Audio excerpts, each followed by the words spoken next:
So I checked out Season 5 of Overwatch on stream, and to be honest, I think they did do a decent job with it. The title art is always amazing, the skins are on theme, which is perfect, and how they should be. Except for this Ana skin, I don't know why she's here and in snow gear, but whatever. Let's talk about one of my biggest complaints before Season 5 had dropped, and that was that they were going to pad it out by splitting up the Mythic skin in the Battle Pass. It definitely feels like it does pad out the Battle Pass, because your brain starts to wonder what else could have taken those slots instead of Tracer Mythic skin pieces. Because you do have the Torbjorn skin sitting right there in the store when it maybe could have been in one of those slots that the Mythic took up. In my opinion, Mythic shouldn't be split up like this, because that's kind of the whole point for finishing the Battle Pass. So at least at a glance, them doing it this way didn't affect things too majorly, because last season we got 9 skins in the Battle Pass, and this season, even with them doing some padding, we ended up getting 10 skins. Moving on, let's talk about Quest Watch. The idea of having some of your favorite Overwatch characters pretending to be in a D&D campaign honestly sounds awesome, and while it is kind of cool, it does fall a bit short. Having some of it voiced and a ton of it not voiced is a little lame. Everyone excited to play Role Heroes? Emily's been working on this campaign for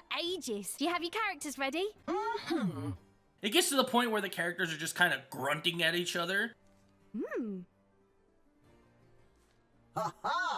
Next thing on the list is that we still need to talk about how the traditional Overwatch events will be, and if they're going to be good again. With the Summer Games event being right around the corner, we're gonna have to keep an eye on them and see how it's going to be for Overwatch 2. So they've said that they're looking to make Overwatch 2 events in general a more rewarding game on top of Overwatch 2 just to feel more rewarding, because they've heard the feedback from the Overwatch veterans that they've said the events suck when they do come back, and they suck even more so if you've already owned the previous reward. Players just didn't have anything to do. After all those promises to make events more rewarding, this is kind of like the first real check on how Overwatch 1 events will be in Overwatch 2 since the Lunar New Year failure. Lastly, let's talk about the CC changes, and while they have been painful to see and play against, it really is a bit sad for tank players. Overwatch needs tanks, and making it increasingly unfun to play as a tank is a weird move. I feel like there were other areas of the game they could have focused on before bringing CC back to try and fix their problems. And then apparently there's a bug with Mei going on. It's just another mess. So that's pretty much me going over my opinions and my takes on the season so far.